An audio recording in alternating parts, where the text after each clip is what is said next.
यसलाई पठाउनु हेर्नु है यसलाई ए हस् हुन्छ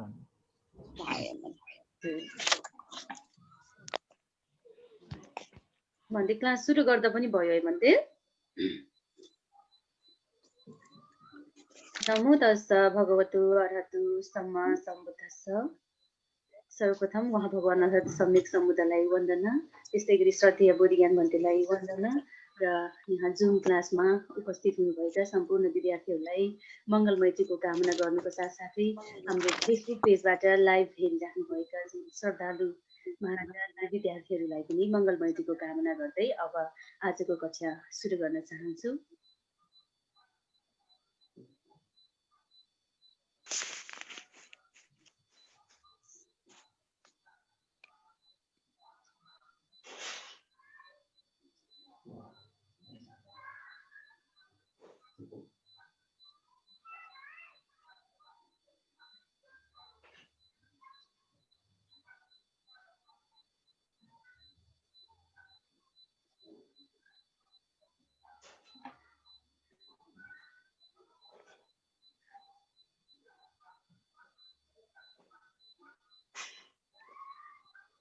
आज हामी धेरैजना हुनुहुन्न जस्तो 13 जना हुनुहुँदो रहेछ है। हजुर सुनिराख्नु भएको छ है आवाज? हजुर सुनेको छु गुरुमा, आउँदै हुनुहुन्छ होला? हजुर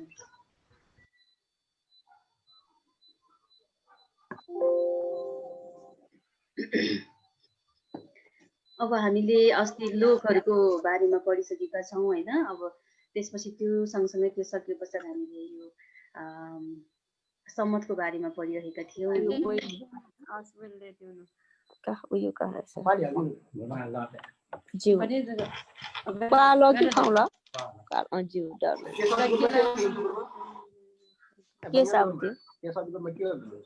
बसिरहेछ घरमा अस्ति त म है।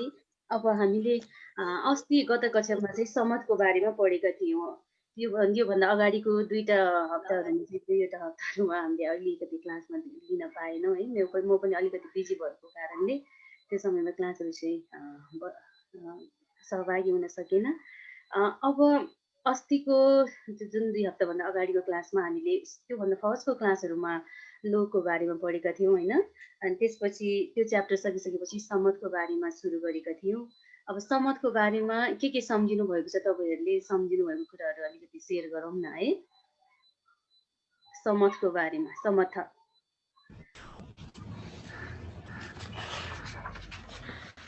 है।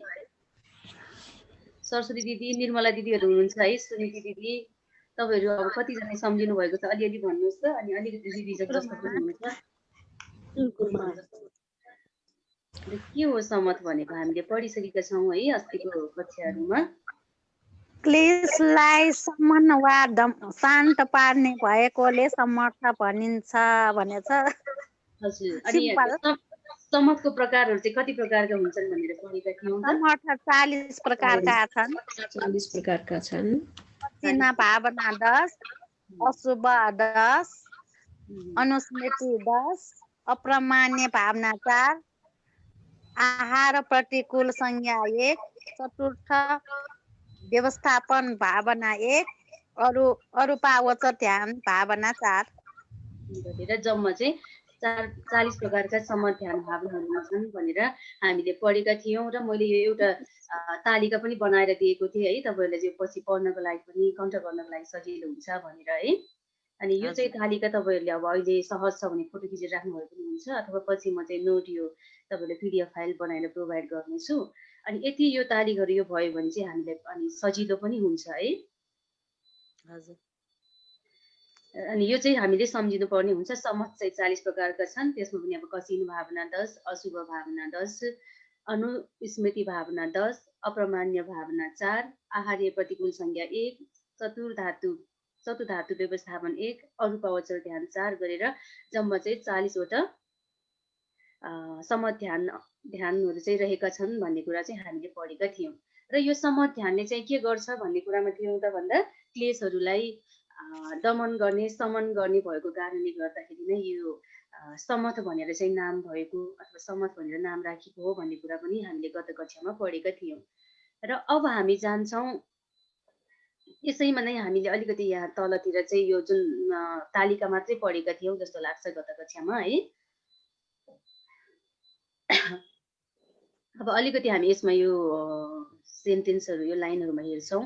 हामीहरू आफ्नो जीवनमा बढी कुशल प्राप्त होस्, सफलता प्राप्त होस् भन्ने चाहन्छौँ, तर कुशलता र सफलता प्राप्त गर्न गाह्रो छ हैन। अब जीवनमा आफ्नो जीवनमा कुशल प्राप्त होस्, सफलता होस्, सक्सेस होस् भनेर चाहिराखेका हुन्छौँ, त्यस्तो कामना गरिराखेका हुन्छौँ, तर चाहेर पनि सोचेर पनि जुन कुशलता सफलताहरूलाई चाहिँ प्राप्त गरिराखेको अवस्था हुँदैन हैन। सक्सेस गर्नलाई गाह्रो भइराखेको अवस्था हुन्छ हैन। किन त्यस्तो हुन्छ त भन्दाखेरि किनकि हैन हाम्रो मनमा भएका सञ्चित क्लेशहरूले बाधा दिइरहेका हुन्छन्, जुन सञ्चित क्लेशहरूले राम्रोसँग बोल्न, काम गर्न र सोच्न दिँदैन। भनेको मतलब हामीले जति सफलता हुन, जति राम्रो गर्न चाहे पनि त्यहाँ चाहिँ त्यति विघ्न भइरहेको हुँदैन, कामहरू सक्सेस नहुने, कामहरूमा अल्मलिने, टाइमली नहुने हैन, विभिन्न किसिमका बाधा व्यवधानहरू आइराख्छन्। तर त्यो बाधाहरू दिने चाहिँ केले रहेछ त भन्दाखेरि हाम्रो मनमा भएका सञ्चित क्लेशहरूको कारणले हैन। क्लेशहरूले चाहिँ बाधा दिइरहेका हुन्छन्, जुन सञ्चित क्लेशहरूले नै गर्दाखेरि राम्रोसँग बोल्नलाई पनि अलिकति कन्फिडेन्ट नआउने, काम गर्न पनि कहिले अल्छी लाग्ने हैन, जागर नआउने, सोच्नेमा पनि राम्रो भन्दा नि नेगेटिभ हैन, पोजिटिभ भन्दा नेगेटिभ कुराहरू सोच्ने, यस्तो गर्नाले त्यसरी क्लेशहरूले चाहिँ यस्तो क्लेशहरूले चाहिँ कामहरू गर्नको लागि बाधा दिइरहेका हुन्छन्। अब हामी विद्यार्थीहरूको कुरामा हेर्ने हो भने पनि पढ्ने टाइममा निन्द्रा लाग्छ, कस्तो झुम्म भएको जस्तो हुन्छ। यो सबै भनेको पनि एक प्रकारको यो के हो त, क्लेश हो नि त हैन। यो क्लेशहरूको कारणले, मनभित्र भएको मैलोहरूको कारणले गर्दा हामीलाई बाधा दिइराखेको भयो।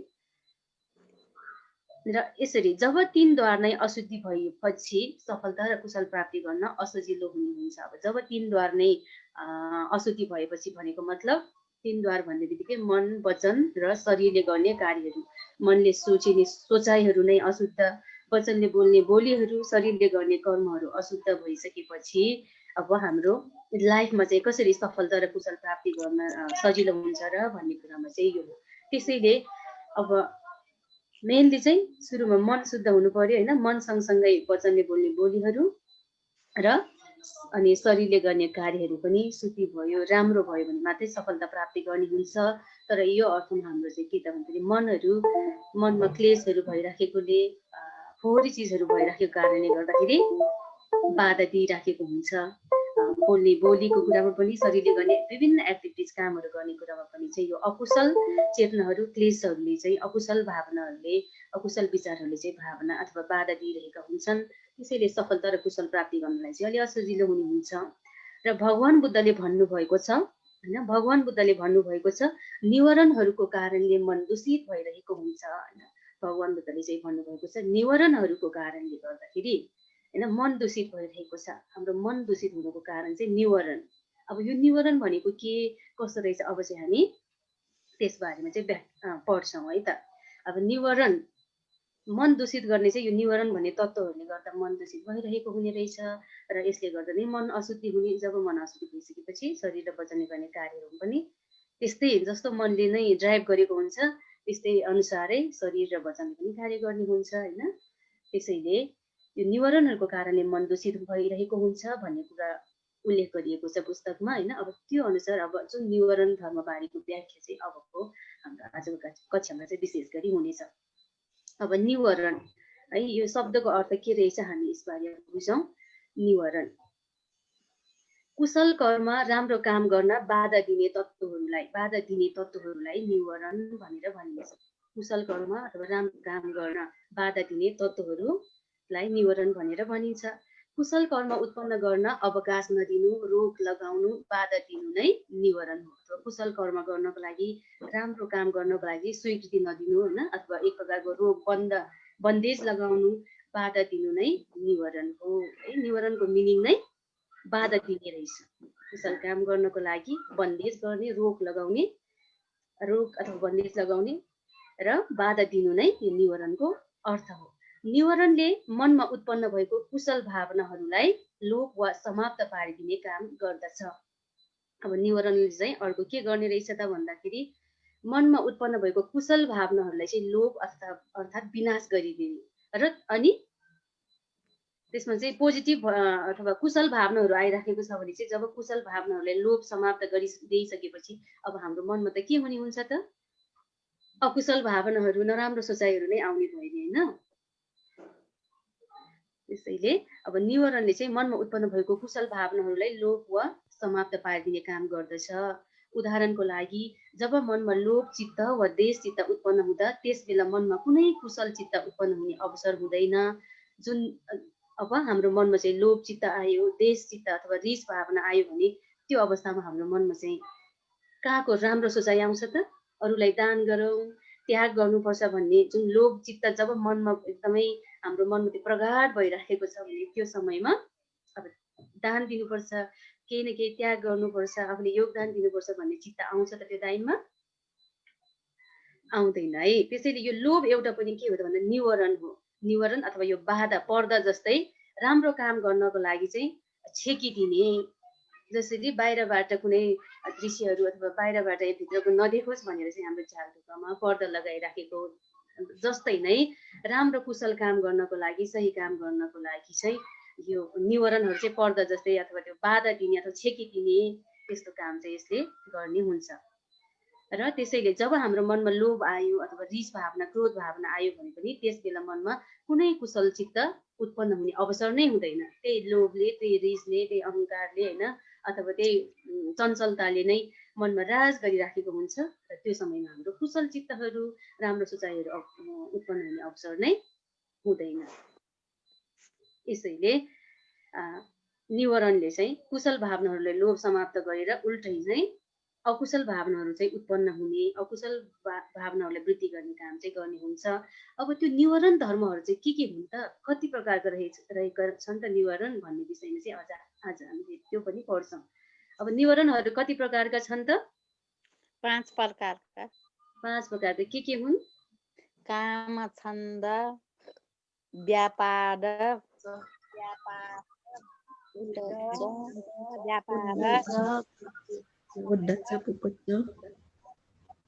काम छन्द होइन, काम छन्द, व्यापाद,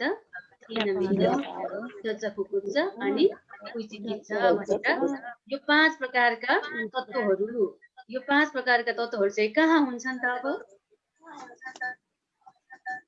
कहाँ हुन्छ मलाई यो निवारण धर्महरू भन्ने, यो निवारण भन्ने यो चिजहरू, यो बाधा दिने, विघ्न बाधा दिने चिजहरू चाहिँ कहाँ हुन्छन् त? शरीरमा हुन्छन् कि मनमा हुन्छन् त? चित्तमा हुन्छन् त? शरीरमै हुन्छन्। चित्तमा हुन्छ होइन। मनमा चाहिँ यो चाहिँ गाभिएर रहेको हुन्छ। अब तपाईँहरूको यो नाम त तपाईँहरूलाई कण्ठ आउँछ नि है? तपाईँहरू कतिजना यो सबै के भन्ने पनि थाहा छ होइन? हाम्रो सरस्वती दिदीहरूलाई त सबै कण्ठै छ नि होइन? छ, नाम त कण्ठ छ। काम छन्द होइन, व्यापार, निमित्त, उदच्च कुकुच्च अनि उचिकिच्छा भनेर चाहिँ यो 5वटा तपाईँहरूले चाहिँ एकदम याद गर्नुपर्ने हुन्छ एक्जामको हिसाबले पनि है।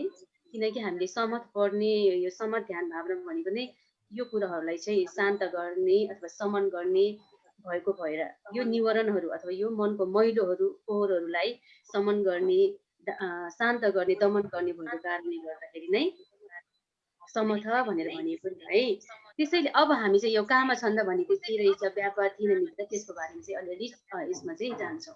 अब काम छन्द है, काम छन्द भन्ने बित्तिकै लोभवाला चैतसिक, यसमा चाहिँ अब यो काम छन्द भन्ने बित्तिकै काम राग अथवा काम विषयमा चाहिँ पञ्चकाम विषयमा आसक्ति हुनु होइन। अब लोभवाला चैतसिक यो एउटा चैतसिक हो। यो चित्त सँगसँगै उत्पन्न हुने चिजलाई चाहिँ तत्त्वलाई के भनिन्छौँ त हामी? चैतसिक भनिन्छौँ होइन। जुन तपाईँहरूले चाहिँ अब 7 क्लासमा पढिसक्नु भएको छ। चैतसिक भनेको चित्त सँगसँगै उत्पत्ति हुने, चित्त सँगसँगै नै निरोध हुने होइन। अनि चित्तले जे आरम्भन गरेको हुन्छ चैतसिकले पनि त्यही नै गर्ने होइन। यसरी काम छन्द अर्थात् यो काम छन्द चाहिँ लोभवाला चैतसिक हो। र यो चाहिँ के हो त भन्दा 5 इन्द्रियद्वारहरू र मनोद्वार मार्फत अनुभव गर्न सकिने आलम्बन अर्थात् विषयवस्तुप्रतिको लोभ। 5 इन्द्रियद्वार भन्ने बित्तिकै आँखा, कान, नाक, जिब्रो छालले चाहिँ जुन पञ्चकाम रूप शब्द गन्ध रस स्पर्श त्यसमा आरम्भन अथवा त्यसमा चाहिँ इन्टरेक्ट भइसकेपछि अथवा ठोकिसकेपछि हामीले एउटा न एउटा मनभित्र चाहिँ एउटा न एउटा भावनाहरू कुराहरू विचारहरू चाहिँ उब्जिसकेका हुन्छौँ होइन। अनि त्यसैले चाहिँ यो पञ्च इन्द्रियद्वारहरू र मनोद्वार भन्ने बित्तिकै त्यही हो, पञ्च इन्द्रियद्वारले लिएको विषयवस्तुहरूले चाहिँ मनोद्वारले लिएर त्यसमा आरम्भन गर्ने अथवा त्यो विषयवस्तुहरूमा चाहिँ आलम्बन गर्ने। यसरी चाहिँ पञ्च इन्द्रियद्वारहरू र मनोद्वार मार्फत अनुभव गर्न सकिने आलम्बन अर्थात् विषयवस्तुप्रतिको लोभ नै कामछन्द हो। अब यो कामछन्द तपाईँ हामीमा छ कि छैन त?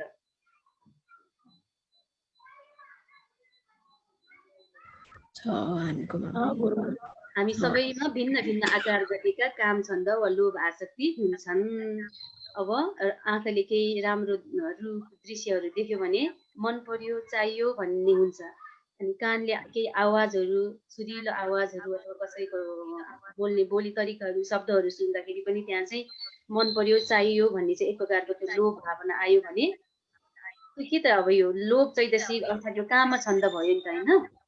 अब त्यस्तै कहिले राम्रो आउन सक्छौँ, कहिले नराम्रो सुनिन सक्छ। त्यस्तो हुँदाखेरि रिस भावना आउने होइन। यही पञ्च इन्द्रियको कारणले गर्दाखेरि त हामी चाहिँ के भइराखेको हुन्छ त, मन दूषित भइराखेको हुन्छ होइन। अनि यो पञ्च इन्द्रियले विषयवस्तुहरू आरम्भन गर्छन् अनि त्यो पछि आवाज सुनेर एउटा मनमा एक प्रकारको प्रतिक्रिया आइराखेको हुन्छ। त्यस्तै आँखाले दृश्य हेरेर पनि त्यस्तै प्रतिक्रियाहरू मनमा भइराखेको हुन्छ। अनि जिब्रोले स्वाद लिएर पनि त्यही अनुसारको प्रतिक्रियाहरू आइराखेको हुन्छ। नाकले जुन गन्ध दुर्गन्ध स्मेल थाहा पाएर पनि त्यो लिएर पनि एक प्रकारको हाम्रो मनमा फिलिङ्सहरू आइराखेको हुन्छ। अनि छालाले स्पर्श गरेर पनि एक प्रकारको त्यस्तो फिलिङ्सहरू आइराखेको हुन्छ होइन। अनि त्यो जुन आलम्बनहरू त्यो चाहिँ हामीले फिल्टर गरेर लिन नसक्नाले नै त हामीसँग कामछन्द हुने हो होइन। त्यसैले चाहिँ लोभ बढ्ने हो र यो सुनेर हामीलाई फेरि लाभ पनि हुनेछ, राम्रो पनि हुनुहुन्छ। अब जस्तो अहिले तपाईँहरूले आवाज मार्फत कान मार्फत शब्दहरू सुनिराख्नु भएको छ, धर्मको कुराहरू सुन्न पाइराख्नु भएको छ। धर्मको कुराहरू यसरी अब आफ्नो मोबाइलमा ल्यापटपमा होइन हेर्न यो शब्दहरू पढ्न पाइराख्नु भएको छ भने यो एउटा राम्रो पनि हुन्छ नराम्रो पनि हुन्छ। तर यसमा चाहिँ के त भन्दाखेरि विशेष गरी यो कामछन्द चैतसिक चाहिँ लोभवाला चैतसिक अथवा यसमा चाहिँ काम विषयवस्तुप्रति टाँसिने भन्ने अर्थमा चाहिँ यो हुन्छ। र यो हामी सबैमा भिन्न भिन्न आकार गतिका कामछन्द वा लोभ आसक्ति हुन्छन् र हाम्रा कर्म वचन र चिन्तन नै लोभयुक्त हुन्छन्। जब चाहिँ त्यसैले चाहिँ विशेष गरी पृथकजन व्यक्तिहरूको अथवा साधारण मानिसहरूको चाहिँ वचन चिन्तन कर्म नै के हुन्छन् त लोभयुक्त हुन्छन्। र यही कामछन्दले नै मानिसहरूलाई चाहिँ बेचैन र दुःखी बनाउँछ। अब हामीलाई दुःखी हुने, नरमाइलो हुने, बोरिङ हुने, मनमा चाहिँ एक प्रकारको चिन्तनाहरू आउने, तर्कनाहरू आउने के को कारणले त? यही यस्तो यो कामछन्द भन्ने मनको मैलो यही जुन लोभवाला चैतसिक त्यसमा टाँसिएको कारणले गर्दाखेरि चाहिँ हामीलाई यस्तो दुःखहरू भइराखेको होइन त। पञ्च इन्द्रियमा टाँसियो अनि त्यो पञ्च इन्द्रियको कारण त्यसले लिने विषयवस्तुहरूमा टाँसियो होइन। अनि जुन मनोद्वारले त्यस्तै आलम्बनहरूमा चाहिँ त्यो भइसकेपछि त्यो प्रति एक प्रकारको लोभ त्यसप्रति नै हामी भुलेको कारणले गर्दाखेरि कामछन्दसित झन्झनै कामछन्द चाहिँ बलियो हुँदै आयो र कामछन्द बलियो हुँदै आउनु भनेको निवारण चाहिँ झन्झन प्रगाढ हुँदै आयो र जसले गर्दाखेरि चाहिँ सुखभन्दा नि दुःख बढी हुने हुन्छ। त्यसपछि अब जान्छौँ हामी व्यापादमा। व्यापाद भनेको व्यापाद द्वेष मिसिएको चैतसिक हो, अर्थात् यो चाहिँ यो पनि एउटा चैतसिक अङ्ग हो। र अब यसमा चाहिँ के मिसिएको हुन्छ त भन्दा रिस मिसिएको अथवा रिसलाई नै व्यापाद भनेर भनिन्छ। रिसले एकै दिनमा धेरै पटक दुःख दिइरहेको हुन्छ। अब हाम्रो नर्मली लाइफमा डेली लाइफमा पनि यही रिसको कारणले गर्दाखेरि क्रोधको कारणले गर्दाखेरि धेरै पटक दुःख दिइराखेको हुन्छ। रूपमा परिणत हुने, रिस उठिसकेपछि नजिकको आफन्त कोही मान्छेलाई पनि हामीले चिन्न गाह्रो हुने, देख्न गाह्रो हुने, रिसले एकदमै छोपिसकेपछि त्यस्तो हुन्छ। राम्रो कुशल भावनालाई एकदमै यो जब रिस चाहिँ हाम्रो मनमा यसले चाहिँ राज गरिसकेपछि के पनि देख्दैनौँ हामी, आफ्नो पराई ठुलो सानो के कस्तो के बोल्नुपर्छ के बोल्नुहुन्छ के पनि नदेखिने अवस्था हुन्छ। त्यसैले यो व्यापाद यो रिस भनेको पनि निवारण हो। हाम्रो मनको कुशल भावना राम्रो भावनाहरूलाई चाहिँ छेकिदिने बाधा जुन पर्दा जस्तै यसले चाहिँ यस्तो विघ्न बाधा दिइराखेको हुन्छ। र यो पनि एक प्रकारको मनको मैल हो र व्यापादले हामीलाई कुशल कर्म गर्नबाट छेकिदिन्छ र हामीमा व्यापाद रहँदा अन्य प्राणीहरूप्रति मैत्री र करुणा चित्त उत्पन्न गराउन सक्दैन। र यो व्यापाद जब हाम्रो मनमा हरेक व्यक्तिहरूको मनमा चाहिँ यो व्यापाद रिस भन्ने कुराले जमेर राज गरेर बसिराखेको हुन्छ त त्यो समयमा अब हाम्रो मनमा मैत्री र करुणा चित्त उत्पन्न हुन्छ त। गुरुमा हजुर साउन्ड इको आइरा जस्तो भइरहेको छ उता डिभाइस खोलिया छ कि हो? छैन मेरोमा त यहाँ बोलेको छैन, तर मैले पनि मेरै साउन्डलाई सुनिरहेको छु। यो डबल आइरा थियो कि सबैको केही प्रब्लम भएको कि अरूको म्युटमा अथवा अनम्युट हो कि त्यो भएर हो कि? अहिले कस्तो छ दाइ? अहिले चाहिँ ठिकै जस्तो लाग्यो। अरू हाम्रो पार्टिसिपेन्टहरूमा सायद त्यहाँ अनम्युट अथवा म्युट गरिराख्नु भएको छ कि अनम्युट त्यसो के होला? अहिले मैले त केही पनि गरेको छैन, तर मैले मेरै सोच सुनिरहेको छु। अहिले नि आइरा छ। बोलिसकेपछि अनम्युट गरिदिएको भए सजिलो हुन्थ्यो कि मैले गर्न त गरिरहेको छु हेरेर। हुन्छ गुना दिदी सबैलाई म्युट गरौँ एकचोटि। म्युट एकचोटि गर्नु। मैले गर्न त गरिरहेको छु त फेरि अनम्युट गर्नुहुन्छ अनि बोलिसकेपछि सबैले अनम्युट के भन्छ म्युट गरिदिएको भए सजिलो हुन्थ्यो कि। सबैले चाहिँ आफूले घरमा बोल्ने बेलामा पनि म्युटमा राखिदिनु होला कि।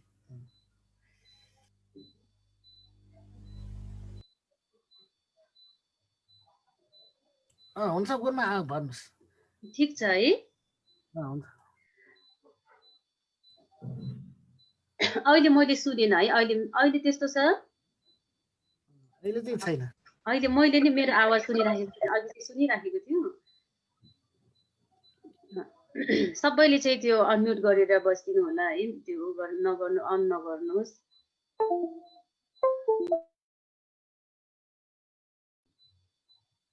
अनि त्यसैले व्यापाद भनेको पनि हाम्रो मनको चाहिँ मैलो अथवा यो चाहिँ क्लेश फोहोर हो र यसले पनि हाम्रो अब यो जब व्यापाद रिस भन्ने चिज चाहिँ उत्पन्न हुँदाखेरि त्यहाँ मैत्री अरूप्रति चाहिँ यो मायाको भावना मित्रताको भावना भन्ने चित्त आउँदैन।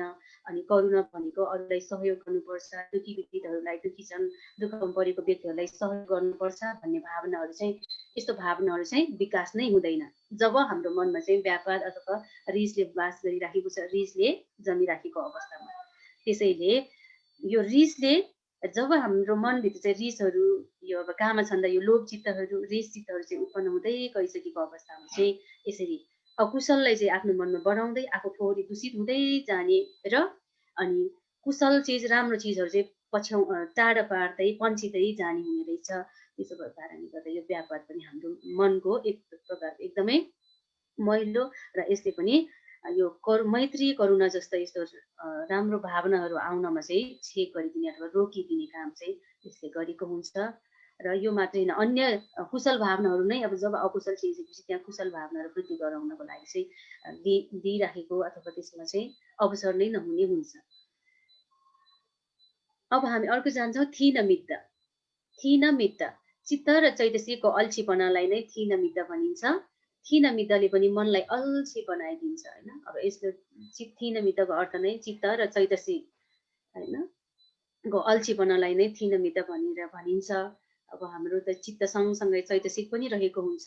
अब जुन तपाईँहरूले 7 क्लासको अभिधानमा 8 क्लासमा होइन।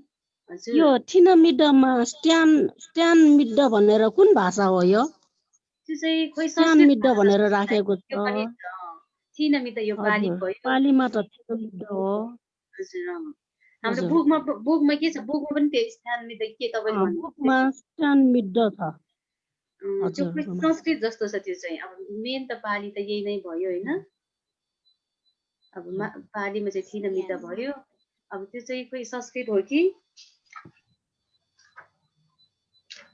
अब यसको अर्थ चाहिँ हामीले चित्त र चैतसिक। हजुर यो थिन र मिद्ध यो छुट्टा छुट्टै पनि शब्द गर्न हुन्छ कि के हो? यो चाहिँ छुट्टा छुट्टै पनि छ होइन। चित्तको अल्छीपनालाई चाहिँ थिन चैतसिकको अल्छीपनालाई चाहिँ मिद्दा भनेर भनिएको छ कि थिन भनेको चित्तको अल्छीपना अनि चैतसिकको अल्छीपनालाई चाहिँ मिद्दा भनेर भनिएको छ। यो अब हाम्रो यो चाहिँ कहाँ छ भन्दाखेरि तपाईँहरूले 7 क्लासको अभिधर्ममा यसको चाहिँ अलि अनि यो अभिधर्ममा पनि चैतसिक काण्डमा पढ्नुहोस्, यो चाहिँ एकदम डिटेल्समा छ है। त्यसमा अस्ति अनि चैतसिकमा त्यो टुक्रा थिन छुट्टै थियो कि हजुर हो, यो छुट्टै छुट्टै नै हो, तर मैले चाहिँ यसमा एकै ठाउँमा नै राखेको छु। त्यही मैले भन्नै लागिराखेको थिएँ अहिले अब हाम्रो चित्त सँगसँगै चैतसिकहरू हुन्छन्। चित्त सँगसँगै चैतसिक पनि उत्पन्न हुन्छन् अनि त्यही सँगसँगै निरोध पनि हुन्छन् र चित्तलाई नि अल्छीपना गराइदिने चैतसिकलाई पनि अल्छीपना गराइदिने चाहिँ यो जुन तत्त्वहरू छन् त्यो तत्त्वहरूलाई अथवा त्यो तत्त्वलाई चाहिँ थिन मिद्दा भनेर भनिन्छ। र यो थिन मिद्दाले चाहिँ विशेष गरी मनलाई अल्छी बनाइदिन्छ। अर्थात् यो चित्त र चैतसिक हामीले सोच्दाखेरि हाम्रो नर्मली मन चित्त यो एउटै हो जस्तो लाग्छ, तर त्यो एउटै होइन कि चित्त सँगसँगै त के मिसिएको छ त चैतसिकहरू छ नि, 52 प्रकारका चैतसिकहरू। अब त्यो अकुशल चैतसिक, कुशल चैतसिक भनेर अब सप्तचित्त साधारण चैतसिक सबै प्रकारका चित्तमा मिल्ने चैतसिकहरू छन्। अब यो थिन मिद्दा चाहिँ कुन चैतसिक पर्यो त? अकुशल चैतसिक है, अकुशल चैतसिक हो। अब यो अकुशल चैतसिकले चाहिँ हाम्रो मनलाई चित्तलाई के बनाइदिन्छ त? अल्छी बनाइदिन्छ भनेर छ है। र थिन मिद्दा उत्पन्न हुँदाखेरि केही गर्न पनि जोस जागर नआउने हुन्छ। अब हामीलाई कहिले पढ्दाखेरि पढ्नै मन नलाग्ने, काम गर्दाखेरि पनि काम गर्नै मन नलाग्ने, लेख्दाखेरि लेख्नै मन नलाग्ने, एकदमै जिउ नै भारी, मन नै आलस्य जस्तो भएको आभास हुने, त्यस्तो चाहिँ आफूलाई फिलिङ्स हुन्छ भने त्यो चाहिँ के हो त भन्दाखेरि यो थिन मिद्दाको कारणले अथवा अल्छीपना चित्त र चैतसिकको अल्छीपनाको कारणले गर्दाखेरि चाहिँ यस्तो हुन्छ। र यो पनि एक प्रकारको के हो त? थिन मिद्दा पनि हाम्रो मनको चाहिँ अब यो बाधा अथवा यो पर्दा जस्तै नै छेकिदिने काम, बाधा गरिदिने काम अब यो थिन मिद्दाले गर्यो कि गरेन त? गर्यो है। अब थिन मिद्दाले हामीले केही राम्रो कामहरू सोच्नको लागि राम्रो कामहरू एकदम कण्ठ गर्छु भनेर बसिराखेको हुन्छ, त्यही टाइममा नै निन्द्रा लागेर त्यही टाइममा नै एकदमै झुम्म भएको जस्तो होइन, त्यस्तो हुन्छ नि। तपाईँहरूले त्यस्तो हुन्छ कि हुँदैन? अब त्यस्तो भइराखेको छ भने चाहिँ हामी भित्रको नै निवारण थिन मिद्दाले चाहिँ हामीलाई समात्यो, हामी भित्रको क्लेशले मैलोहरूले चाहिँ जित्यो भनेर चाहिँ हामीले बुझ्नुपर्ने हुन्छ। हामी भित्रको निवारण जब यो आइसकेपछि अब न पढ्न सकिन्छ, न राम्रोसँग नै सोच्न सकिन्छ, न त त्यो गर्नुपर्ने कामहरू नै राम्रोसँग यो जोस जागर भन्ने नै नआउने, त्यस्तो हटाइदिने हुन्छ यो थिन मिद्दाको कारणले गर्दाखेरि। र थिन मिद्दाको अर्थ नै के त भन्दा चित्त र चैतसिकको चाहिँ अल्छीपना हो है। र थिन भनेको चित्तको अल्छीपना, त चैतसिक भनेको चाहिँ मिद्दा भनेको चाहिँ चैतसिकको अल्छीपना भनेर चाहिँ मैले चाहिँ यसमा छुट्याएर राखिनँ होइन। यो 7 क्लासको चाहिँ तपाईँहरूको चैतसिक काण्डमा छ, 8 क्लासतिर पनि अहिले पढिराख्नु भएको होला सायद। त्यसैले यो निवारणहरूले पनि हाम्रो मनमा चाहिँ कुशल भावनाहरू उत्पन्न गराउन, पोजिटिभ थिङ्किङहरू उत्पन्न गराउनुको सट्टा पनि छन् भएकोलाई पनि विनाश गराइदिएर यस्तोहरूले राज गर्यो भने चाहिँ केही पनि मानसिक उन्नति, शारीरिक वाचसिक केही पनि उन्नतिहरू गर्न नसकिने हुन्छ। किनकि मेन जडमा नै यस्तो अल्छीपनाहरू यो क्लेशहरू फैलिएको कारणले गर्दाखेरि त्यस्तो हुने हुन्छ। ठिक छ है। अनि त्यसपछि छ अर्को उदच्च कुकुच्च।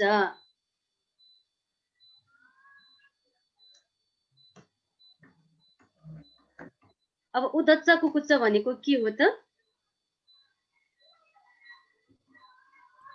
चञ्चलपना होइन, के को चञ्चलपना त? अब यो मनको अकुशलतिर जाने।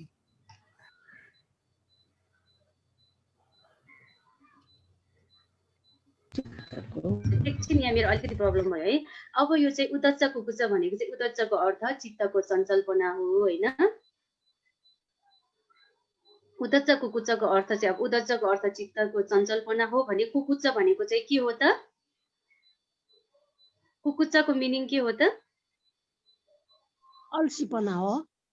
कुकुच्चको मिनिङ होइन।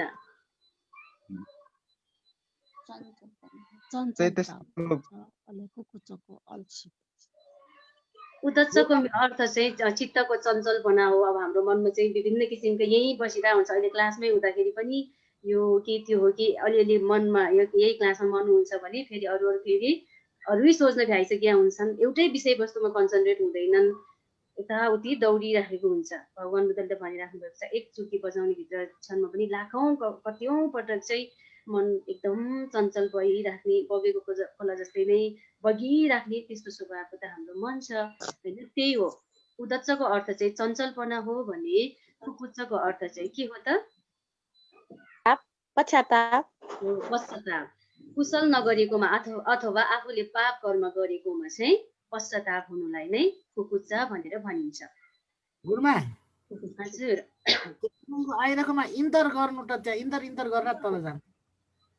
हजुर मेरो त्यो गरिरहेको छु, त्यहाँ डिलेट भइराखेको भएर अलिकति प्रब्लम भइरहेको छ। माथिबाट इन्टर गर्नुपर्छ गुरुमा, माथिबाट। अब हुन्छ कि अघि मैले यहाँ अर्को फाइल बनाएको थिएँ कि त्यही भएर अलिकति यस्तो आइरहेको। बक्स चाहिँ तपाईँले त्यो तानेर त्यो बिचमा पर्न गएको कि त्यस्तै होला। अघि अर्को पनि मिलाएको थियो होइन, अनि त्यसैले यस्तो ठिक छ। अब हामी यसैमा नै जान्छौँ जान त है। मैले अघि अर्को प्रोफाइलहरू बनाएको थिएँ कि यहाँ, त्यसैले 2-3 त भइराखेको छ। अब पछि नै मिलाउँछ, अहिले हामी क्लासमा नै रेगुलर जान्छौँ है। अनि त्यसैले उदच्च भनेको चाहिँ चित्तको चञ्चलपना भयो भने कुकुच्चा भनेको चाहिँ आफूले खराब काम गरेर कुशल काम चाहिँ गर्न पाएन भनेर मनमा एक प्रकारको चाहिँ पश्चाताप हुनु, रिग्रेट, जुन पश्चाताप फिलिङ्स आउनुलाई चाहिँ कुकुच्चा भनेर भनिने हुन्छ होइन। र उदच्चले चित्त चैतसिकलाई आरम्भमा अस्थिर गराइदिन्छ। जब उदच्च मनमा चञ्चलता हुन्छ नि, त्यो समयमा चाहिँ अब चित्त चैतसिक दुवैलाई चाहिँ आरम्भमा के गरिदिन्छ त भन्दा अस्थिर गराइदिन्छ। भनेको विषयवस्तुमा स्थिर कन्सन्ट्रेट एकाग्रता चाहिँ गराइदिँदैन, अस्थिर गराइदिन्छ। सुनिराख्दाखेरि पनि सुनेको हो कि होइन, सुनिराखेको जस्तो हुन्छ तर त्यो विषयवस्तुमा मन कन्सन्ट्रेट नभइरहेको अवस्था हुन्छ होइन। पढिराख्दाखेरि पनि त्यस्तो भयो भने चाहिँ त्यो के हो त भन्दा उदच्च चञ्चलता भयो। र अनि मन चञ्चल भएपछि राम्रोसँग काम गर्न नसकिने हुन्छ। अब जब हाम्रो मन चाहिँ चञ्चल भइसकेपछि राम्रोसँग काम गर्न नसकिने हुन्छ, त्यसैले यो पनि एउटा बाधक हो। र अनि अर्को छ आफूले अकुशल गरेको र कुशल नगरेकोमा पश्चाताप हुनुलाई कुकुच्चा भनिन्छ। यो अवस्थामा पनि चित्त स्थिर हुँदैन र हाम्रो मनमा कहिलेकाहीँ अब यो पनि हुन्छ, कुकुच्चा भावना पनि आउँछ कि आउँदैन त? ला मैले त्यस्तो भन्नै नहुने, त्यस्तो गर्नै नहुने भने बोले होइन। अब कसरी माफी मागेर पनि नहुने, अब बोलिसकेको बोली कसरी फिर्ता लिने होइन, त्यस्तो अब हुन्छ नि कन्डिसनहरू।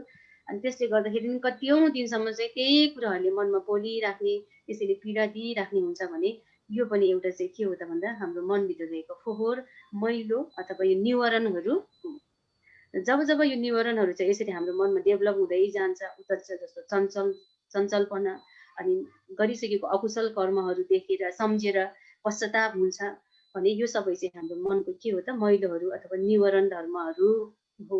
र यो चिजहरू जब हाम्रो मनमा हुँदाखेरि हामीले राम्रोसँग अब काम गर्न सकिन्छौँ त? सक्छ त? सकिँदैन होइन। यसले गर्दाखेरि मनमा पनि एक प्रकारको द्वन्द्वात्मक गतिविधिहरू भावनाहरू आइराख्ने, कसो गर्दा शान्ति हुन्छ, के गर्दा हुन्छ भनेर एक प्रकारको फिलिङ्सहरू आइराख्ने हुन्छ। र जतिसुकै सुविधा सम्पन्न राम्रो ठाउँमा बसे पनि मनमा यस्तो प्रकारको विकारहरू, यस्तो प्रकारको क्लेशहरू भयो भने चाहिँ हामीले यस्तो प्रकारको निवारणहरूले चाहिँ सुखसँग बस्न नदिने हुन्छ है। र अर्को निवारण धर्म चाहिँ छ विचिकित्सा। अब विचिकित्साको अर्थ हो शङ्का अथवा सन्देह। विचिकित्साको अर्थ चाहिँ अब शङ्का गर्नु होइन, अथवा यसमा चाहिँ बुद्ध धर्मसँगप्रति शङ्का हुनु, आर्य अष्टाङ्गिक मार्गमा नै शङ्का हुनु नै विचिकित्सा हो। र यसरी बुद्ध धर्मसँग अनि चाहिँ आर्य अष्टाङ्गिक सत्य मार्गप्रति नै शङ्का हुनु अथवा यसमा चाहिँ एक प्रकारको यो हो कि होइन, यो साँच्चै अब कसैले देखेको छैन के हो भनेर चाहिँ यसरी शङ्कास्पद मानसिक भावनाहरू, यो द्वन्द्वहरू, विचारहरू चाहिँ हाम्रो मनमा उब्जियो भने चाहिँ यो एक प्रकारको के भयो त निवारण धर्महरू अथवा मनलाई मैलो गरिदिने, मनलाई चाहिँ फोहोर गरिदिने चाहिँ धर्महरू हुने हुन्छ। अब यसमा बुद्ध धर्मसँग आर्य अष्टाङ्गिक मार्ग भनेर भनिराखेको छ होइन, यो एकदमै बेस्ट चाहिँ यो हो। तर अब हामी नर्मली काम गरिराख्दा पढिराख्दाखेरि पनि अनि चाहिँ अब हाम्रो डेली लाइफमा पनि होइन यस्तो विचिकित्साहरू उत्पन्न हुन्छ कि हुँदैन त? शङ्का उपशङ्का अब कसैले मानिसप्रति पनि अब होइन आफ्नो साथीहरू बिचमा श्रीमतीहरूको बिचमा शङ्का गरिने, अनि आफूले पढेर राम्रोसँग पढेर पनि खै राम्रोसँग पढेर पास हुन्छन् भन्छन्, फर्स्ट हुन्छन् भनिन्छ, हुने हो कि नहुने हो, मेहनत गरौँ कि नगरौँ होइन। एक प्रकारको हाम्रो डेली लाइफमा पनि यस्तो किसिमको द्वन्दात्मक भावनाहरू, द्वन्दात्मक सोचाइहरू चाहिँ आउँछ कि आउँदैन त? आउँछ गुरुमा, डोट हाललाई पनि यही भन्छ गुरुमा हो। अनि यस्तो द्वन्दात्मक आयो भने हाम्रो डेली लाइफमा चाहिँ अब यो पनि त हाम्रो एउटा मनको विकार भयो होइन। मनलाई त अब राम्रो काम गर्नको लागि त छेकिदिने एउटा के भयो त, यो निवारण भयो नि त। यसले पनि त मनलाई मैलो गरिदियो नि त। सानसानो कुराहरूमा हाम्रो डेली लाइफहरूमा पनि कामहरू गर्दाखेरि यो होला कि नहोला, गरौँ कि नगरौँ, एक प्रकारको त्यस्तो आइराख्दाखेरि त अब यसले हामी आफै नै एनालाइसिस गरौँ न, हाम्रो मनमा चाहिँ त्यो समयमा के गरौँ, के गर्नुपर्छ भनेर जोस जागर पोजिटिभ थिङ्किङ आउँछ कि आएको पोजिटिभ भाइब्सहरू पनि सबै हटाएर पठाइदिन्छ त यस्तो आउँदाखेरि। राम्रो विचार भावना आइराखेको छ भने पनि जब शङ्का उपशङ्का होइन, अब यो हो कि नहोला भन्ने जुन नेगेटिभ विचारहरू आउने बित्तिकै अब त त्यहाँ भएको पोजिटिभ कुराहरू, भाइब्सहरू नै, विचारहरू नै हटेर गयो नि त होइन। त्यसैले हाम्रो डेली लाइफमा पनि हेर्ने हो भने चाहिँ यस्तो कुराहरूले चाहिँ हामी यस्तै लाइफमा पनि छटपटिराखेका हुन्छौँ। त्यो पनि एउटा मनको मैल हो। र यहाँ चाहिँ विशेष गरी भनिराखेको यसको निवारणमा चाहिँ अब यो बुद्ध धर्मसँगप्रति शङ्का हुनु र आर्य अष्टाङ्गिक मार्ग जुन चतुर आर्य सत्य विषयमा, जुन कि साँच्चीकैको वास्तविक सत्य विषयमा शङ्का हुनु नै त यो त झनै महा के हो त भने निवारण धर्म, अथवा मेन चाहिँ यो मनलाई मैलो गर्ने, दुःख सत्यलाई बुझ्नै नदिनु, त्यसमै शङ्का गरिदिनु, जुन बुद्ध भनेको नै बोध गर्ने, सही सत्य कुरालाई बुझ्नु होइन। त्यस्तो कुरामा पनि यसरी शङ्का उपशङ्का गरिदिँदाखेरि त अब हामी यो सानो डेली लाइफको कुराहरूमा त झन् के भन्नु होइन। त्यसैले यो विचिकित्सा भनेको पनि मनको निवारण, अर्थात् यो यिनीहरू सबै चाहिँ यसरी गरेर यहाँ यसरी यो तपाईँले यसमा हेर्न सक्नुहुन्छ यो तालिकामा है।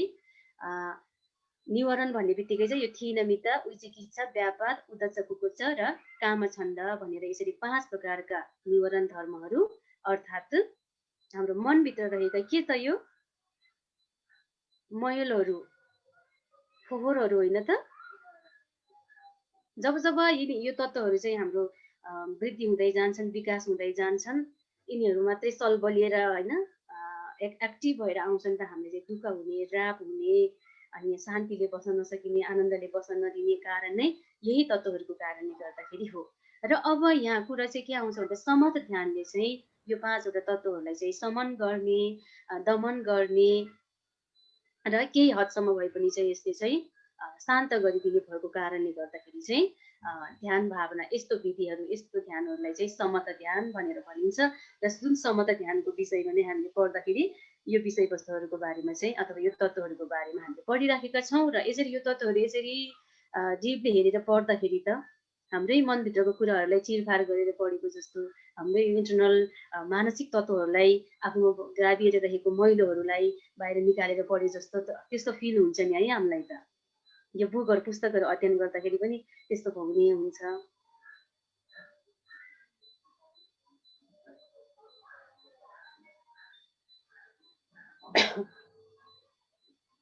र यसरी है तपाईँहरूले अब यहाँ चाहिँ हटाउनु पर्ने, मेरो यसमा 2टा भइराखेको छ। अब हामीले यहाँ बुझ्नुपर्ने के छ त भन्दाखेरि अब निवारण भन्ने बित्तिकै चाहिँ यो 5 वटा निवारण भयो, थिनमित, विचिकित्सा, व्यापार, उद्दच्च कुकुच्च र कामछन्द। अब यिनीहरू चाहिँ अब कसरी हटिन्छ त? यिनीहरू हटाउनको लागि अब जुन समत ध्यानले त समत गर्ने अथवा शान्त गर्ने भनिराखेको छ। अब त्यो शान्त गर्नको लागि यो आफ्नो भएको यो निवारण अथवा यो क्लेश मैलोहरूलाई हटाउनको लागि चाहिँ के गर्ने त भन्दा अब यहाँ चाहिँ यो ध्यान अङ्गहरू छन्। र जब ध्यान बस्दै गइसकेपछि चाहिँ अब यो ध्यान अङ्गहरूले चाहिँ वितर्क, विचार, प्रीति, सुख, एकाग्रता, यो चाहिँ पालीमा छ होइन। अब यो ध्यान अङ्गहरूले चाहिँ वितर्कले केलाई काट्ने हुन्छ त?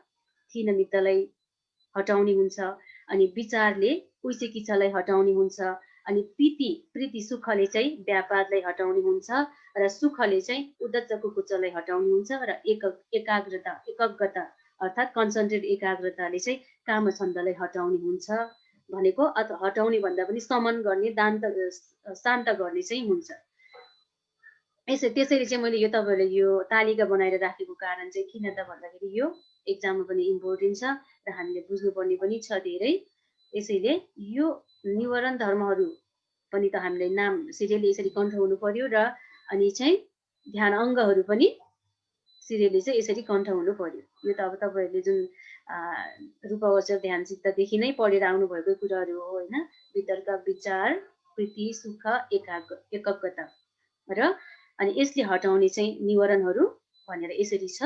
र अब यो हामी यो कसरी हटिन्छ भन्ने कुरा छिर्नुभन्दा अगाडि पनि अब हामी यो ध्यानाङ्गहरूको बारेमा पनि अलिकति छोटकरीमा चाहिँ जान्छौँ।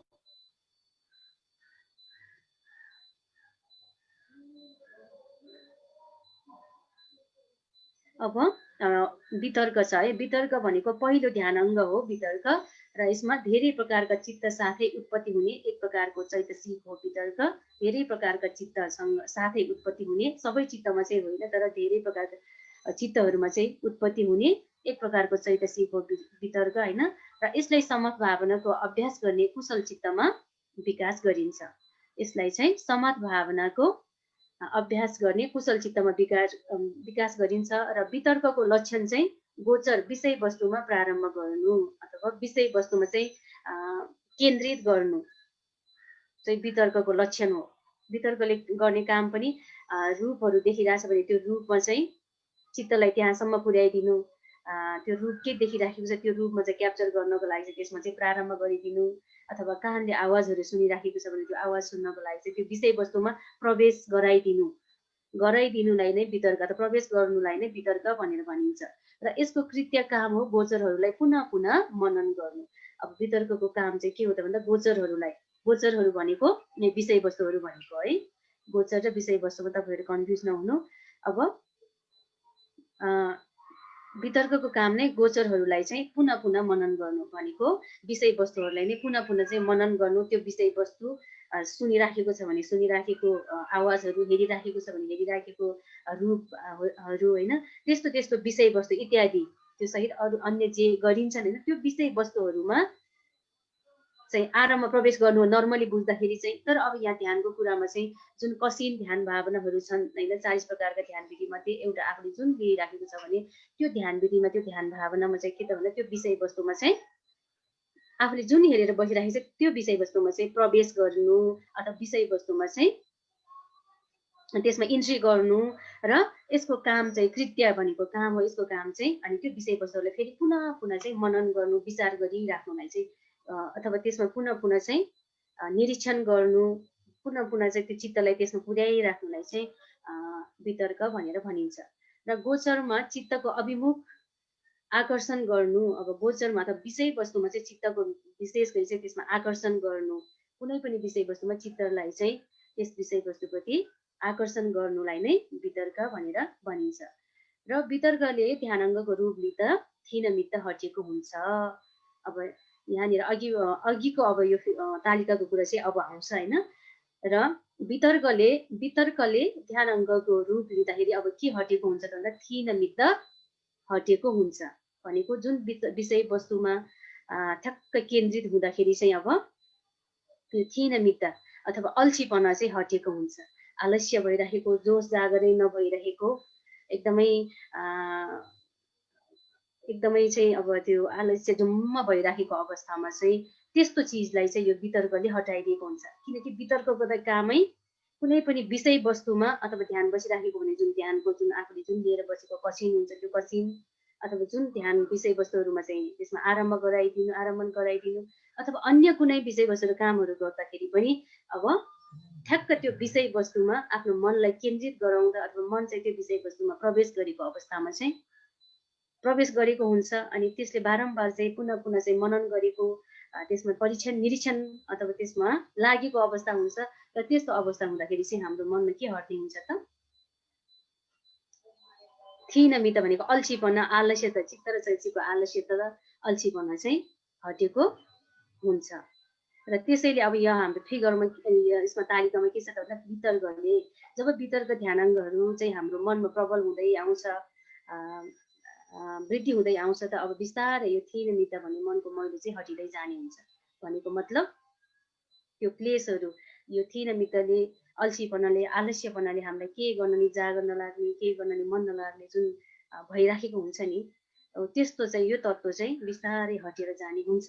किनकि वितर्कले त एउटा विषयवस्तु एउटा आरम्भनहरूमा विषयवस्तुहरूमा चाहिँ मनलाई केन्द्रित अथवा त्यो विषयवस्तुमा प्रवेश गराइराख्ने, त्यसमा पुनः परीक्षण निरीक्षण गरिराख्ने हुन्छ।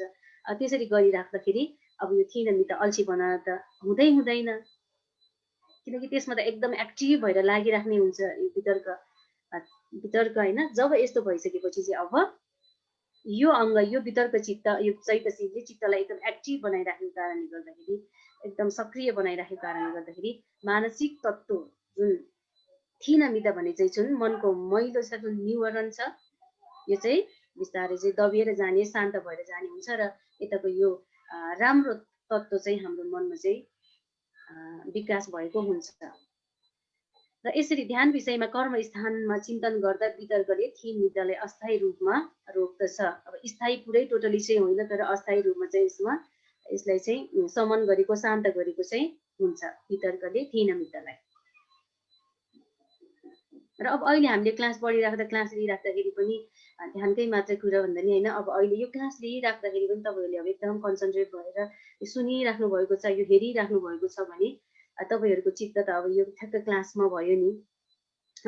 अनि यो के भनिराखेको छ, अब के हेरिराखेको छौँ भने यसमा चाहिँ चित्तहरू चाहिँ एक्टिभ भएर त्यो विषयवस्तुमा सुन्नतिर तपाईँहरू केन्द्रित भइराखेको, मन चित्त चाहिँ विषयवस्तुमा सुन्न केन्द्रित, हेर्न केन्द्रित, यो के लेखिराखेको रहेछ भनेर यसरी केन्द्रित भइराख्दाखेरि अब तपाईँहरूको मनमा अहिले थिनमित छ त भनेको मतलब अलिकति आलस्य, जोस जागरै नभएको जस्तो, निन्द्रा लाग्ला जस्तो छ कि कस्तो छ? यदि त्यस्तो भयो हजुर, यो आरम्भन र गोचरमा के उस्तै हो कि अर्थ? आरम्भन र गोचर विषयवस्तु भनेको एउटै हो दाइ। विषयवस्तु, गोचर, आलम्बन अथवा आरम्भन एउटै नै हो। भयो हजुर। त्यसैले अब यो चाहिँ अब अहिलेको हाम्रो क्षणमा चाहिँ त्यस्तो मानसिक तत्त्वहरू अथवा आलस्यपना आइराखेको छैन भने पनि अहिले हामी चाहिँ यो हाम्रो यो पढिराखेको क्षणमा भए पनि वितर्कले चाहिँ एकदम हाम्रो प्रबल भइराखेको छ। र अहिले के हटिराखेको छ त हाम्रो थिनमित, चित्तको अल्छीपना र चैतसिकको अल्छीपना, जुन मानसिक मैलो अथवा जोस जागरै नआउने आलस्य भइराख्ने चाहिँ कम भएर केही गरौँ, पढौँ, एक्जाम पनि पास हुनु छ, बुझ्नु नि छ भनेर तपाईँहरूको प्रबल चित्त भएर अब यो विषयवस्तुमा सुनिराख्नु भएको छ, केन्द्रित भएर हेरिराख्नु भएको छ भने अब यो के त वितर्क भन्ने ध्यान अङ्ग चाहिँ हामीसँग क्षणिक भए पनि प्रबल भएको अवस्था भयो र मनको मैलोहरू निवारणहरू चाहिँ हटेको अवस्था हुन्छ। अनि अर्को छ विचार। अर्को ध्यान अङ्ग हो विचार। यो चैतसिक विभिन्न प्रकारका चित्त साथै उत्पत्ति हुन्छ, तर यसलाई समत भावनाको अभ्यासमा विकास गरिन्छ र यो पनि एउटा ध्यान अङ्ग हो विचार पनि। र अनि यो विचारले चाहिँ के गर्छ त भन्दा अब अघिको भयो वितर्क, अब चाहिँ आयो अहिले चाहिँ आयो विचार। र अब विचारले चाहिँ के गर्छ भन्दा गोचरमा अथवा विषयवस्तुमा चित्तलाई यताउति गमन गर्नेवाला चैतसिक चाहिँ विचार हो। अथवा यो चाहिँ मैले यहाँ अलिकति मिस्टेक गरेछु कि यसमा चाहिँ विशेष गरी गोचरमा अथवा विषयवस्तुमा चाहिँ चित्तलाई चाहिँ एकदमै त्यसमा चाहिँ गमन भनेको त्यसमा चाहिँ लागिराख्ने प्रकारको चाहिँ विचार हो है। यो चैतसिकको विचार भनेको पनि चैतसिकले चाहिँ चित्तलाई चाहिँ जुन विषयवस्तु छ त्यो विषयवस्तु अथवा गोचरमा केन्द्रित हुनको लागि चाहिँ यसले चाहिँ एक्टिभ बनाइराखेको हुन्छ। र यसको काम चाहिँ के हो त भन्दाखेरि विचारको काम चाहिँ गोचरलाई अथवा विषयवस्तुलाई पुनः अनुमार्जन गर्नु वा स्पर्श गर्नु अथवा त्यो विषयवस्तुमा चाहिँ अघि वितर्कको भयो त्यसमा चाहिँ प्रवेश गराउनु, आरम्भ गराउनु भयो भने अब यसमा चाहिँ पुनः त्यसमा चाहिँ परीक्षण निरीक्षण अथवा त्यसमा चाहिँ लागिराख्नु, केन्द्रित गरिराख्नु चाहिँ विचार चैतसिकले चित्तलाई चाहिँ त्यसरी गरेको हुन्छ। र यसरी समत विचारले चित्तलाई कर्म स्थानमा केन्द्रित गर्दछ। अब यो कर्मस्थान ध्यान भावना जुन हामीले समत ध्यान भावनाको कुरा गर्दैछौँ, 40 प्रकारका जुन समत कर्मस्थान ध्यानहरूमध्ये एउटामा हामीले चाहिँ ध्यान बसेर गर्दाखेरि जुन विषयवस्तुमा सुरुमा वितर्क भनेको प्रवेश गरिने भयो, विषयवस्तुमा आरम्भन र विचार भनेको चाहिँ अब त्यो आरम्भन आफूले जुन विषयवस्तुमा चाहिँ आरम्भन लिएको विषयवस्तु छ त्यसमा चाहिँ मनलाई केन्द्रित गरिराख्नु अथवा जुन त्यो कुराहरूप्रति चाहिँ निरन्तर चिन्तन गरिराख्नुलाई चाहिँ विचार भनेर भनिन्छ। निरन्तर चित्तलाई चाहिँ त्यही कुरामा चाहिँ लाग्नको लागि प्रोत्साहित गरिराख्नुलाई चाहिँ विचार भनेर भनिन्छ। र जब जब हामीसँग यो विचारहरू यो राम्रो विचारको कुरा है, अब यो विचारहरू चाहिँ यसरी यो विचार चैतसिकले चित्तलाई त्यसरी एक्टिभ बनाएर जब जब यो वृद्धि हुँदै एक्टिभ हुँदै सक्रिय हुँदै जान्छ त अनि चाहिँ हाम्रो मनमा बिस्तारै के हट्दै जाने हुन्छ त उचिकित्सा अर्थात् शङ्क चाहिँ रहँदैन। विचारले शङ्कलाई रोक्दछ। जब एउटै विषयवस्तुमा कन्सन्ट्रेट भएर लागिराख्दाखेरि त्यो समयमा अब शङ्क उपसङ्ग बुद्ध धर्मबारेको बुद्ध धर्म सङ्घबारेको शङ्क होइन, आर्य साङ्गिक मार्गपट्टिको शङ्क, त्यो शङ्कहरू अन्य यावत शङ्कहरू हुन सक्छन्। त्यो शङ्कहरूलाई त उत्पत्ति हुने अवसरै पाउँदैन किनकि मन चाहिँ यो चित्त र चैतसिक चाहिँ भनौँ न यो विचार भन्ने चैतसिकले चित्तलाई यति प्रबल बनाएको छ कि जुन विषयवस्तुमा सुन्ने हो भने सुन्ने, राम्रो कुरा सुन्नेमा, हेर्ने हो भने राम्रो कुरा हेर्नेमा, अथवा ध्यान भावना गरी त यो कर्मस्थानहरूमा विशेष गरी अब हामी त समाध्यानको कुरामै छौँ। यसमा यो कर्मस्थान ध्यान भावनाहरू गरिराख्दा जुन विषयवस्तु हो त्यसमा मात्रै केन्द्रित भएर एकचित्त भएर त्यसमा मात्रै त्यो चित्त लागिराख्दा, चित्त प्रबल भएर त्यो विषयवस्तु मात्रै ध्यान दिएर चाहिँ होसपूर्वक हेरिराख्दाखेरि अब के यो मनमा चाहिँ शङ्का उपशङ्काहरू उत्पन्न हुन्छ होला त? उत्पन्न हुँदैन। अब तपाईँहरू अहिले एकचित्तले सुनिराख्नु भएको टाइममा पनि अब यो मनमा शङ्का उपशङ्काहरू उत्पन्न हुन्छ त?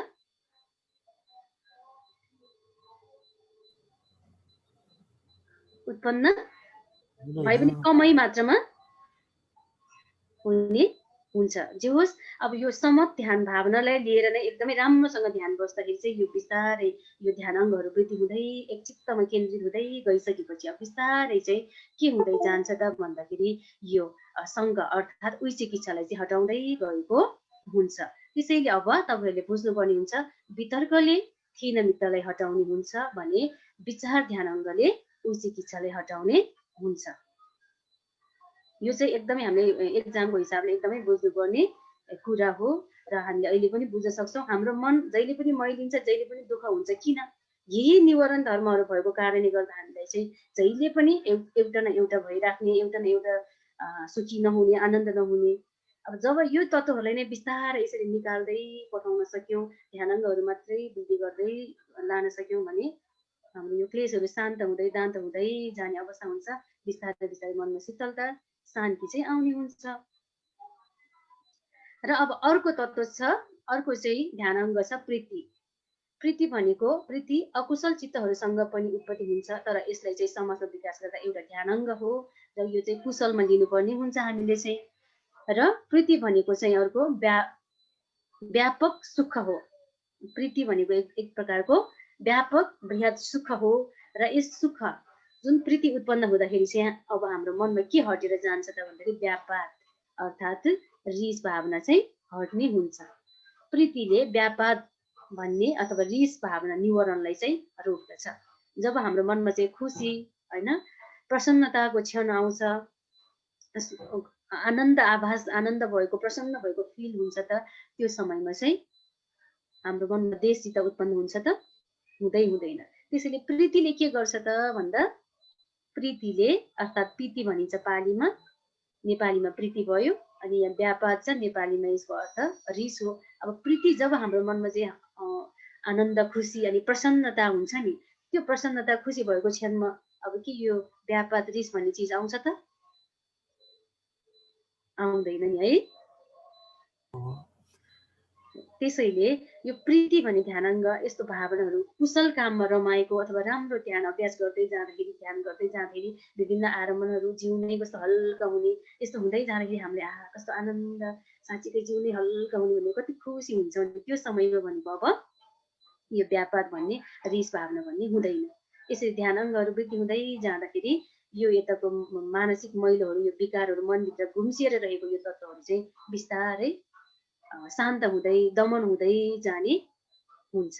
र जब जब यिनीहरू लो हुँदै आउँदाखेरि अब यताको ध्यानाङ्गहरू चाहिँ एक्टिभ भएर आउँछ र यो ध्यानाङ्गहरूले चाहिँ अब हामीलाई चाहिँ आनन्द र शान्तिको आभास फिलिङ चाहिँ गराउँछ।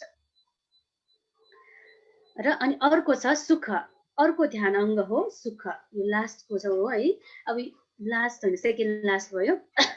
अनि यो ध्यान अङ्ग हो सुख र यो ध्यान अङ्ग शारीरिक सुख वेदना नभई सामञ्जस्य वा मानसिक सुख भाव हो होइन। यो सुखलाई चाहिँ विशेष गरी चाहिँ यो शारीरिक सुख वेदना नभई सामञ्जस्य मानसिक सुखलाई भनिराखेको हो यसमा।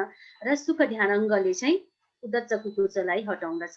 सुख ध्यान अङ्गले उद्दच्च कुकुच्चलाई हटाउँछ भनेको यो सुख एक प्रकारको सुख फिलिङ्स अथवा आनन्दको भावना हुँदाखेरि चाहिँ मनमा एक प्रकारको त्यो चञ्चलतापना र पश्चाताप, कुकुच्च भनेको त के हो पश्चाताप हो नि होइन, यो चाहिँ भावना हट्दछ।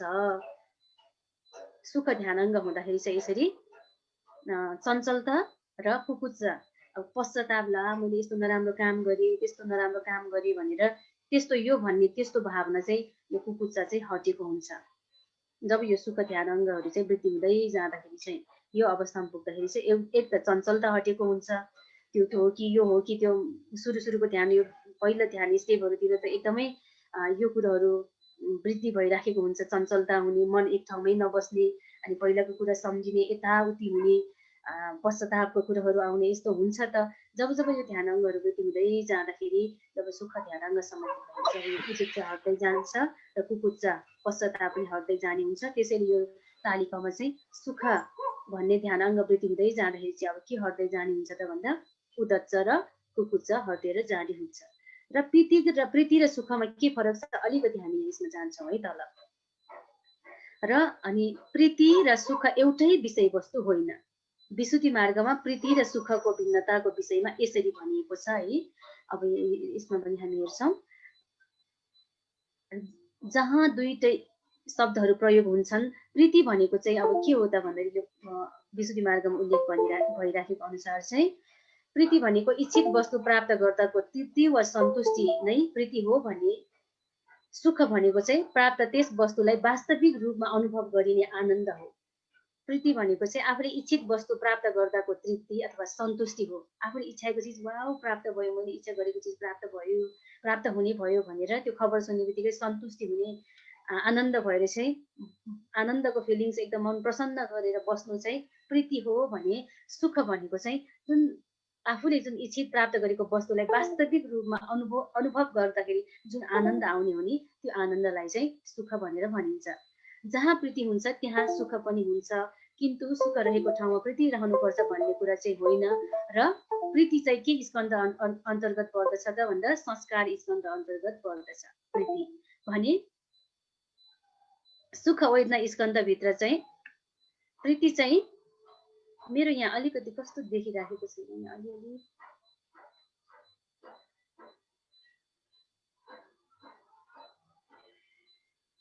प्रीति चाहिँ संस्कार स्कन्धभित्र आउँछ भने होइन, यो सुख चाहिँ वेदना स्कन्धभित्र चाहिँ समावेश हुन्छ भनेको प्रीति चाहिँ यो संस्कार स्कन्ध भनेर भित्र पर्छ भने वेदना चाहिँ अब यो सुखद वेदना दुःखद वेदना सुख पनि होइन दुःख पनि होइन भने त्यो तिनवटा छ नि होइन। त्यसैले चाहिँ यो सुख भनेको चाहिँ वेदना स्कन्धभित्र समावेश हुन्छ। र अनि यहाँ चाहिँ मरुभूमिमा हिँड्दा हिँड्दै एकदम थाकेर क्लान्त भइसकेको तिर्खाएको व्यक्तिले जङ्गलको छेउमा तलाउ भएको कुरा देखेमा वा सुनेमा उसलाई प्रीति प्राप्त हुन्छ है। यहाँ अब प्रीति र सुखको चाहिँ एक्जाम्पल दिनको लागि राम्रोसँग बुझाउनको लागि चाहिँ विशुद्धि मार्गमा यसरी एक्जाम्पल दिइराखेको छ होइन। मरुभूमिमा हिँड्दा हिँड्दै एकदम थाकेर क्लान्त भइसकेको तिर्खाएको व्यक्तिले जङ्गलको छेउमा तलाउ भएको देखेमा वा सुनेमा उसलाई प्रीति प्राप्त भइसकेको हुन्छ। अब मरुभूमिमा त त्यहाँ त पानी हुँदैन, एकदम गर्मी ठाउँ भएको भएर एकदम थाकेर क्लान्त भइसकेको जुन व्यक्तिहरू हुन्छन् उनीहरूले यहीँ नजिकै तलाउ छ, यहीँ नजिकै चाहिँ पोखरी रहेको छ, त्यसैले अब चाहिँ त्यो पोखरी रहेको छ भन्ने अथवा आफूले नै त्यो पोखरी देखेमा वा पोखरी छ है भन्ने कोही मार्फत सुनेमा पनि त्यो व्यक्तिलाई चाहिँ मरुभूमिमा हिँडिराखेको व्यक्तिलाई चाहिँ एक प्रकारको प्रीति प्राप्त हुन्छ, आनन्द। यहाँ त पानी रहेछ, नुहाउन पाउने भयो, मजाले पानीमा चाहिँ एकछिन भए पनि पिउन पाउने भयो अथवा आफूले युज गर्न पाउने भयो भने चाहिँ एक प्रकारको मनमा हुने हर्ष उल्लास भनौँ न खुसी चाहिँ यो प्रीति हो भने त्यस जङ्गलको छायामा पुगेर त्यस व्यक्तिले पानीको उपभोग गर्दाको बखत चाहिँ उसलाई सुख प्राप्त हुन्छ। तर सुख चाहिँ यहाँ कस्तो अर्थमा भनिराखेको छ त भन्दा त्यो जङ्गलको छेउमा रहेको तलाउमा मरुभूमि भएको जङ्गलको छेउको तलाउमा गएर त्यहाँ चाहिँ जुन आफूले त्यहाँ पुगेर त्यस व्यक्ति चाहिँ पानीको उपभोग नै गर्छ, नुहाउनु पर्ने हो कि पिउनु पर्ने हो कि के को लागि प्रयोग गर्नु हो। जब आफूले त्यस्तो गर्मी मरुभूमि हिँडिरहेको ठाउँमा त्यो पानीको उपयोग गरिसकेपछि जुन आनन्द सुख प्राप्त हुन्छ, त्यो सुख प्राप्त गरेको क्षणलाई अथवा त्यो आफूले आनन्द प्राप्त गरेको क्षणलाई चाहिँ सुख भनेर भनिन्छ। यसरी कृति र सुखमा चाहिँ यति फरक छ है। यो हाम्रो क्वेसनहरूमा पनि आइराखेको छ, आउन सक्छ, त्यही भएर तपाईँले यो कुरा चाहिँ अलिकति ध्यान दिनुहोस्।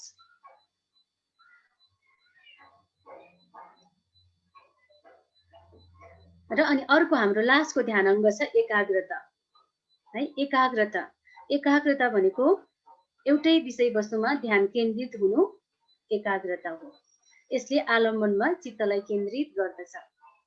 अब एउटै विषयवस्तुमा ध्यान केन्द्रित हुनु चाहिँ एकाग्रता हो र यसले आलम्बनमा चित्तलाई केन्द्रित गर्दछ।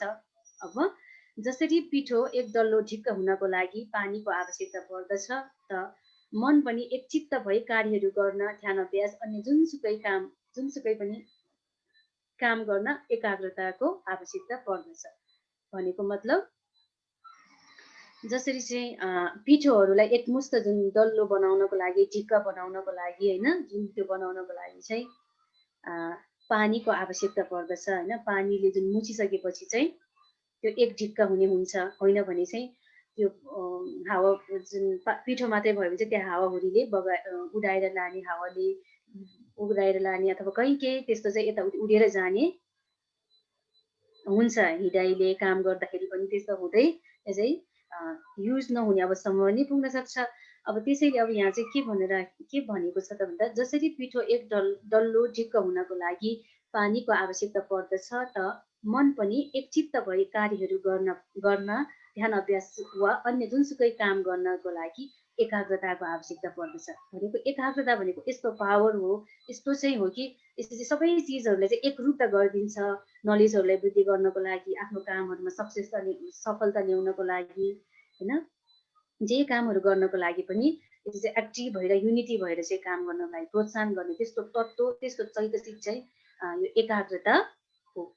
र यो एकाग्रताले चाहिँ अब यो पिठोहरूलाई चाहिँ एक डल्लो ढिक्क बनाउने, पानीले बनाउने जस्तै नै अब पानी रूपी या मनले पनि के गर्छ त भन्दा विभिन्न किसिमका आलम्बनहरू, र विशेष गरी यसमा राम्रो आलम्बन, ध्यान आलम्बनहरूलाई त्यसरी ध्यान बस्दाखेरि अथवा आफू पढिराख्ने हो भने पढिराखेको अवस्थामा, लेखिराखेको अवस्थामा, कुनै पनि काम गरिराखेको अवस्थामा चाहिँ त्यसैमा कन्सन्ट्रेट, त्यसैमा एकचित्त भइराख्यो भने त्यो पढेको व्यक्तिको पनि पढाइ छिटो टिप्ने, कण्ठ छिटो हुने, लेखेको व्यक्ति पनि लेखाइ राम्रो हुने, काम गरेको व्यापार बिजनेस पनि त्यसमा फस्टाउँदै राम्रो हुँदै जाने। के को कारणले हो? यही एकाग्रताको कारणले हो। त्यसैले एकाग्रता भनेको नै कुनै पनि विषयमा केन्द्रित हुनु, एउटै विषयवस्तुमा चाहिँ केन्द्रित हुनु। र यो ध्यान अङ्गहरूको हामी कुरा गर्दै क्रममा चाहिँ अब आफूले जुन एउटै विषयवस्तु जुन कसिन जुन लिएर हामीले देशमा यो समाजमा चाहिँ त्यही भएको भएर एउटा विषयवस्तु जुन 40वटा कसिनमध्ये आफूले जुन एउटा विषयवस्तु लिएर चाहिँ ध्यान बसेको हुन्छ, त्यही विषयवस्तु र त्यही विषयवस्तुको जुन निमित्तहरू हुन्छन् त्यसमै नै ध्यान बस्दै प्राप्त गर्दै जाँदाखेरि ध्यान बिस्तारै त्यो समझ ध्यानहरू वृद्धि हुँदै जाँदैछ। त्यही विषयवस्तुमा एकदम एकाग्रता, त्यसमै मात्र चित्त चाहिँ एकचित्त भएर लाग्नु, त्यस एउटै विषयवस्तुमा केन्द्रित हुनु भन्ने अर्थमा चाहिँ यो एकाग्रता हो। र अर्को पनि एक्जाम्पल हाम्रो बुकमा के दिइराखेको छ त भन्दा, हावा नचलेको ठाउँमा दीप बलिरहे झैँ समाधि हुँदा सबै चिज राम्रोसँग सम्पन्न हुने र कामहरू नबिग्रिने हुन्छ है। हावा नचलेको ठाउँमा दीप बत्तीहरू बालिराख्दाखेरि, जहाँ चाहिँ जुन कुनै पनि हावा आइराखेको छैन त्यस्तो ठाउँमा बालिराख्दाखेरि चाहिँ त्यो मजाले बलेर जति बल्नुपर्ने हो बलेर चाहिँ त्यो सकिने हुन्छ। त्यस्तै नै अब चाहिँ हाम्रो मन एकाग्रता भयो भने पनि सबै चिजहरू चाहिँ त्यो बलिरहेको बत्ती जस्तै राम्रोसँग बलेर राम्रोसँग सुसम्पन्न हुने हुन्छ। त्यसैले एकाग्रता भनेको चाहिँ यस्तो कन्सन्ट्रेट पावर, एकदमै युनिटी र एउटै विषयवस्तुमा केन्द्रित, जुन विषयवस्तुमा केन्द्रित हुँदाखेरि चाहिँ कुनै पनि विषयवस्तुहरू, बाहिरी विषयवस्तुहरू चाहिँ छुनै नसक्ने एउटै मात्र विषयवस्तुमा केन्द्रित हुने हुन्छ। र जब मनको एकाग्रता हुन्छ तब मनमा कामछन्द उत्पत्ति हुँदैन। अब जब जब एकाग्रता कन्सन्ट्रेट एउटै विषयवस्तुमा मन लिप्त भइरहेको छ अनि त्यो समयमा चाहिँ कामछन्द उत्पत्ति हुँदैन। अब कामछन्द हामीले माथि के भनेर पढेका थियौँ त?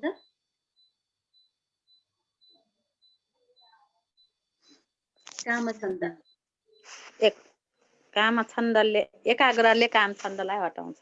एकाग्रताले कामछन्दले हटाउँछ हो, तर कामछन्दको मिनिङ चाहिँ के भनेर पढेका थियौँ त? कामछन्दको चाहिँ पञ्चकाममा भुलिराख्ने आसक्ति भइराख्ने।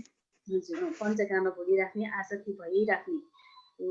तर अब जब एकाग्रता वृद्धि हुँदै जान्छ, कन्सन्ट्रेट भाव एकदमै वृद्धि हुँदै जान्छ भने चाहिँ अब यो कामछन्द चाहिँ अनि त्यो रूप, आँखाले देखिने रूप, कानले सुनिने आवाज, शब्दहरू, जिब्रोले लिने स्वादहरू, नाकले लिने जुन राम्रो नराम्रो सुगन्धित दुर्गन्धित जुन नाकले लिने चाहिँ वासनाहरू, छालाले गर्ने स्पर्शहरू, त्यसमा नै त्यस्तो प्रति लालायत हुने, टाँसिने यो कामछन्द नै बिस्तारै चाहिँ के भएको हुन्छ, दबिएको अथवा अलि एक क्षणिकलाई भयो भने चाहिँ हटिएको अवस्था अथवा चाहिँ शान्त दमन भएको अवस्था हुन्छ जब हाम्रो मन चाहिँ कुनै विषयवस्तुमा एकाग्रता हुन्छ।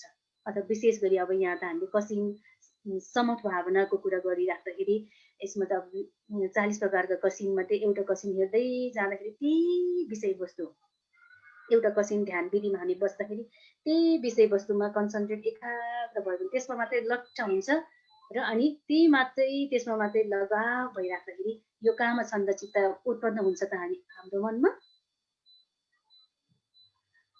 त्यो पनि यो पनि चाहिने जुन इन्द्रियहरूको जुन भुलिने त्यस्तो स्वभावमा अब टाँसिन्छ त मन।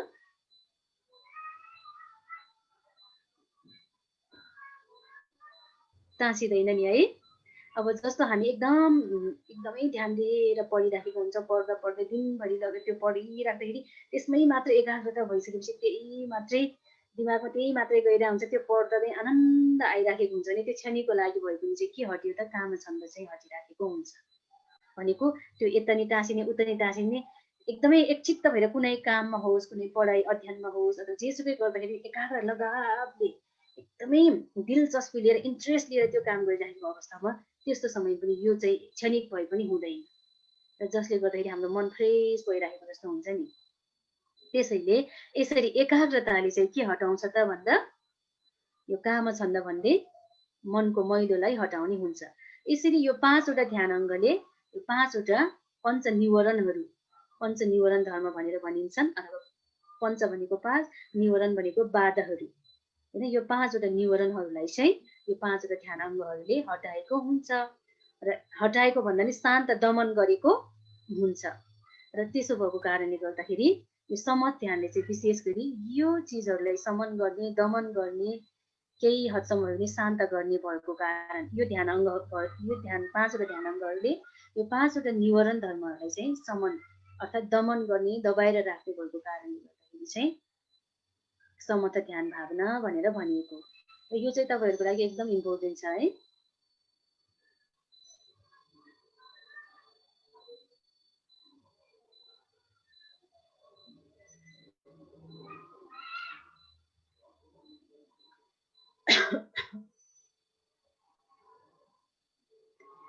अब हाम्रो टाइम त लगभग जान लाग्यो। अलिकति अब यो कसरी चाहिँ वृद्धि समथ ध्यान भावना वृद्धि गर्ने भन्ने कुरा हाम्रो विशुद्धि मार्गमा उल्लेख भए अनुसार चाहिँ जान्छौँ है त हामी एकछिन। विशुद्धि मार्गमा व्याख्या गरिए मुताबिक कर्मस्थानहरूलाई आलम्बनको स्वभावमाथि निर्भर रहेर दृश्यद्वारा, स्पर्शद्वारा वा कथन श्रवणद्वारा जान्न सिक्न सकिन्छ। यो चाहिँ तपाईँहरूको बुकमै भएको कुराहरू हो है। र अनि यसमा यो कर्मस्थानहरू जुन 40 प्रकारका कर्मस्थानहरू मध्ये पनि अब आलम्बनको स्वभावमाथि जुन निर्भर रहेर आफूलाई दृश्यद्वारा हेरेर हुन्छ कि कुनै स्पर्शद्वारा स्पर्श गरेर हुन्छ कि अथवा कुनै चाहिँ श्रवणद्वारा पनि त्यसरी चाहिँ त्यसमा जान्न अथवा सिक्न सकिन्छ। र दृश्यद्वारा सिकिने आलम्बनहरूको सम्बन्धमा जस्तो 10 कसिनहरू भयो हैन, पठवी आपो तेजो वायु हैन, पठवी आपो तेजु अनि वायु चाहिँ होइन है, वायुलाई चाहिँ हेर्न देख्न नसकिने भएकोले अब 10 कसिनहरू मध्ये वायु कसिनलाई छोडी अरू 9 कसिनहरू र 10 अशुभ भावनाहरूमा विशुद्धि मार्गमा के भनेको छ भने ध्यान गर्नेले सुरुमा कसिनलाई राम्रोसँग हेर्नुपर्छ र पछि उसले निमित्त प्राप्त गर्नुपर्दछ अथवा गर्दछ। सुरुमा चाहिँ यो समथ ध्यान भावना गर्दाखेरि अब आफू कुन कसिन भावना अथवा कुन चाहिँ विधि लिएर चाहिँ ध्यान गर्ने हो? 10 वटा कसिनहरू मध्ये पनि वायु कसिनलाई चाहिँ छोडेर, किनकि वायु त हामी हेर्न सक्ने त्यस्तो त होइन। अब यो विशेष गरी हेर्न अनि छुन र स्पर्श गर्न र आवाज सुन्न सकिनेमा चाहिँ यो विशुद्धि मार्गमा बताइराखेको छ। अब त्यो 10 कसिनहरू मध्ये पनि एउटालाई चाहिँ कुन चाहिँ हुन्छ, अथवा हेरेर हुन्छ कि सुनेर गर्न सकिन्छ कि अथवा स्पर्श गरेर गर्न सकिन्छ, त्यो विषयवस्तुहरू चाहिँ हेर्नुपर्छ र पछि उसले निमित्त पनि प्राप्त गर्दछ। अब जस्तो हेर्नको लागि चाहिँ मैले यहाँ तपाईँहरूलाई चाहिँ यो एउटा चाहिँ एक्जाम्पलको रूपमा बुझाउनलाई यो पिक्चर राखेको है। अब यसमा यो चाहिँ चित्र छ हैन। अब यो यसमा ध्यान कसिनको हिसाबले हुने यो केमा राख्न मिल्छ होला त? यो हाम्रो 10 कसिन मध्ये आफो कसिन हैन। आफो भन्ने बित्तिकै यो जल होइन त, अथवा पानी हो। यो जललाई हेरेर यो पानीलाई हेरेर पनि ध्यान गर्न सकिन्छ। अब त्यो हेऱ्यो जुन यो छ यो दृश्यलाई यति लिएर, अथवा आफूलाई चाहिने कसैले बाटोमा लिएर गर्नेहरू पनि छन्, अथवा कसैले यस्तो छ भने यसरी हेरेर पनि हैन। यो हेर्दै हेर्दै हेर्दै हेर्दै जाँदाखेरि चाहिँ अनि यसलाई हेरिने सुरुमा आँखाले दृश्यले हेर्ने र पछि चाहिँ त्यो हेरेको छाप चाहिँ आफ्नो मनमा चाहिँ यसको प्रतिमा यो छाप चाहिँ राखिराख्नु पर्ने हुन्छ। र त्यसमा नै भित्रका विचार गर्दा गर्दा गर्दै त्यही हेर्दा हेर्दा हेर्दै नै अघिको भित्रका विचार, कृति, सुख, एकाग्रताहरू चाहिँ त्यो ध्यान बढ्दै जाने हुन्छ। र अनि अर्को एउटा छ, अब यो चाहिँ हेर्नुहोस् त, यो अब यो के हो त? यो के ध्यानभित्र पर्दछ? अशुभ अशुभ ध्यान। अशुभ ध्यानको कति प्रकारका छन्? 10 प्रकारका छन्। त्यो 10 प्रकारको मध्ये एउटा चाहिँ यो हड्डीहरू मात्रै भएको हुनु, मान्छे मरिसकेर पनि हैन, बितेर पनि अब यसमा चाहिँ हड्डीहरू छ। अनि यो चाहिँ दाँत हैन, दाँत भएको यस्तो छ। अनि यो हड्डीहरू अलिअलि बाँकी छ। अब आखिर अब यस्तो अशुभ भनेको आखिर हामी पनि मरेपछि त यो ज्यान त केही काम नलाग्ने, यो जीवन केही नलाग्ने, यस्तो हड्डी भएको, यस्तो दाँतहरू यसरी कुहिएर जाने रहेछन् हैन। अब यही कुरालाई अब अशुभ भनेको नै शरीरमा चाहिँ केही शुभ छैन रहेछ भनेर हेर्ने त भन्यो हैन। त्यसैले अब यस्तो चिज यो दृश्यलाई हेरेर, यस्तो दृश्यलाई हेर्दै, अब यो दृश्यहरू हेर्दै चाहिँ सुरुमा यो हेर्ने, अनि हेरेर मनमा राम्रो यो छाप भइसकेपछि अनि चाहिँ यही प्रतिमालाई चाहिँ अब पछि चाहिँ हुँदा चाहिँ दृश्यलाई आँखा खोलेर हेर्नै पर्दैन, अनि मनभित्रै नै त्यो दृश्य चाहिँ झल झल्ती आइराख्ने रहेछ। र अनि चाहिँ हामीले के, अनि चाहिँ यो भनेको त हाम्रो आफैको शरीरमा पनि बिग्रेर जाँदा पछि यो विनाश भएर जाँदाखेरि त यस्तै हुनुपर्ने हुन्छ हैन। यो अशुभ हो भनेर यस्तैमा यस्तै विषयवस्तुहरूमा चाहिँ अनि यसरी चाहिँ आफूलाई कुन मनपर्छ? अब यो आफू कसिन मैले जस्ट एक्जाम्पलको लागि मात्रै दिइराखेको छु है तपाईँहरूलाई। अब जस्तो बुद्ध गुणलाई सम्झेर, धर्म गुणलाई सम्झेर, भगवान बुद्धको मूर्ति हेरेर, फोटो हेरेर पनि त्यसरी ध्यान बस्न सकिन्छ। भानुशतीमा पनि यसरी ध्यान बस्न सकिन्छ। अब जस्ट मैले एक्जाम्पलको लागि तपाईँहरूलाई यो चाहिँ राखेँ। र अनि यसरी यो यस्तो अशुभ भावना हेरेर पनि यसरी गर्दाखेरि चाहिँ अझ हाम्रो मनमा छिट्टो चाहिँ यो कन्सन्ट्रेट भावना हैन, यो भित्रका विचारहरू, वृत्तिहरू चाहिँ छिटो हुँदै ध्यान भावनालाई चाहिँ हामी अझ छिटो वृद्धि गर्न सक्छौँ होला। अनि यस्तो हेर्दै हेर्दै चाहिँ अनि पछि चाहिँ यो छाप एउटा चाहिँ मनमा नै बसिने हुन्छ। र अनि त्यसपछि हैन उसले अथवा यहाँ चाहिँ आफूले पहिलेको कसिनलाई हेरिरहनै नपर्ने हुन्छ। भनेको मतलब सुरुमा चाहिँ यो हेऱ्यो यसलाई नै हेरेर ध्यान बस्ने, यो हेर्दाखेरि पनि म हेर्दैछु, यस्तो यो चाहिँ छ, यस्तो अशुभ रहेछ, मेरो शरीर पनि यस्तै छ हैन। यो हेर्दै चाहिँ सुरुमा एकचित्त भएर यसलाई मात्रै हेरिसकेपछि अब यो चाहिँ यो चित्र चाहिँ अब अहिले त हामीले मोबाइलले कैद गर्ने हुन्छौँ, विभिन्न प्रविधिहरू छन् यस्तो फोटोहरू लिनको लागि। तर यो ध्यान अवस्थामा हाम्रो ध्यानको क्षेत्रमा चाहिँ मनले नै, हाम्रो मनले नै यस्तो फोटोहरू चाहिँ मनले मनभित्र नै कैद गरेर अनि चाहिँ पछि चाहिँ के हुन्छ त भन्दा बिस्तारै जुन त्यो ध्यान गर्ने साधकले अथवा जुन योगीले चाहिँ त्यसपछि उसले पहिलेको कसिनलाई हेरिरहनै नपर्ने हुन्छ। बिस्तारै त्यो हेर्दै गइसकेपछि मनमा एक प्रकारको छाप बसिसक्यो नि, कण्ठ भइसक्यो नि त्यो चित्र, अनि त्यो हेरिरहनै नपर्ने हुन्छ। त्यो मनमा नै त्यो छाप भइसकेपछि अनि चाहिँ उसलाई त्यो चित्र हेरिराख्नु आवश्यकता पर्दैन। र पहिले त निमित्त मानसिक चित्त अथवा प्रतिमा अझै अस्थिर अस्पष्ट हुन्छ। पहिले आफूले हेर्दाखेरि त अझै अस्पष्ट के कस्तो जस्तो हुन्छ सुरुमा ध्यान बस्दाखेरि, यो दृश्यहरू हेरेरै बस्दाखेरि। र तर अब आफ्नो मनमा पनि यो छाप चाहिँ राम्रोसँग बसिसक्यो, यसलाई नै हेर्दै यदि यसमै समाधि राम्रोसँग ध्यानसित वृद्धि हुँदै गइरहेको छ भने हैन, अनि तर चाहिँ पछि पछि गएर त्यही निमित्त 100 गुणा 1000 गुणा भन्दा बढी परिष्कृत हुँदै आउँछ। परिमार्जित हुँदै यसलाई चाहिँ हामीले कम्प्युटरमा चाहिँ अब त्यो जुम गरेर हेरे जस्तै नै झन् क्लियर हुँदै झन् क्लियर हुँदै यो जुन चित्र हेरिराखेको होइन कि आफैले मनभित्र हेर्दा नै मनले मनभित्र कैद गरिराखेको छ त्यो चित्र कुनै कल्पनामा होइन साँच्चीकै त्यो हेर्दै जाँदाखेरि चाहिँ त्यही निमित्त भनौँ न त्यही प्रतिमा चित्र चाहिँ 100 गुणा 1000 गुणा भन्दा नि बढी परिष्कृत क्लियर देखिँदै आउने हुन्छ र पहिलेको कसिनमा पृथ्वी कसिनहरू बरु दोषहरू अथवा त्यहाँ केही नबुझिने हुन सक्छ तर आफ्नै ज्ञानले आफ्नै ध्यानले परिष्कृत भएर अथवा बुझेर जुन निमित्तमा प्रारम्भमा आफूले त्यस कसिनलाई हेरिरहेको अवस्थामा विद्यमान रहेका सबैले कसिनका अशुद्धिहरू केही पनि रहँदैनन् आफूले चाहिँ ध्यानले आफ्नो मनको एकाग्रताले चाहिँ बिस्तारै बिस्तारै त्यसलाई क्लियर हेर्दै आउन सक्ने अथवा बुझ्दै जान सकिने हुन्छ यस्तो परिष्कृत निमित्त ध्यानमा निकै प्रगति गरेपछि मात्र प्राप्त हुन्छ यस्तो परिष्कृत निमित्तलाई चाहिँ प्रतिभाग निमित्त भनेर भनिन्छ प्रतिभाग निमित्त भनेको चाहिँ के हो भनेर आयो भने चाहिँ हामीले चाहिँ बुझ्नुपर्ने हुन्छ कि सुरुमा अब हामीले यसरी यो पिक्चरहरू हेर्छौँ अथवा यसरी चाहिँ एउटा कसिनलाई लिएर ध्यान बस्छौँ आफूलाई कुन कसिन मण्डल ठिक छ बस्यो भने होइन बस्नुभयो भने चाहिँ अनि योगीले त्यस्तो गर्नुपर्ने हुन्छ अनि त्यसमा एकचित्त गरेर हेर्दै गइसकेपछि अब यही चित्र चाहिँ आफूलाई जुन मन परेको त्यो चित्र त्यो विषयवस्तु चाहिँ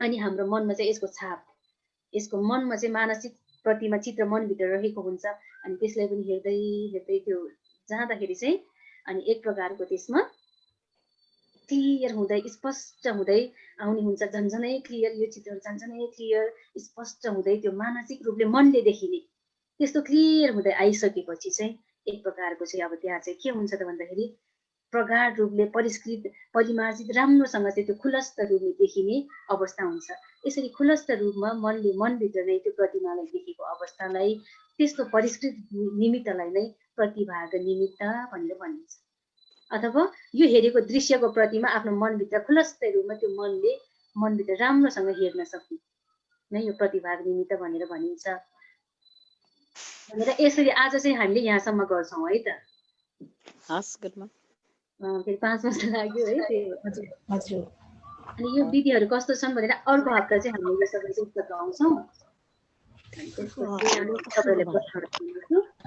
आजलाई चाहिँ यति नै गर्छौँ है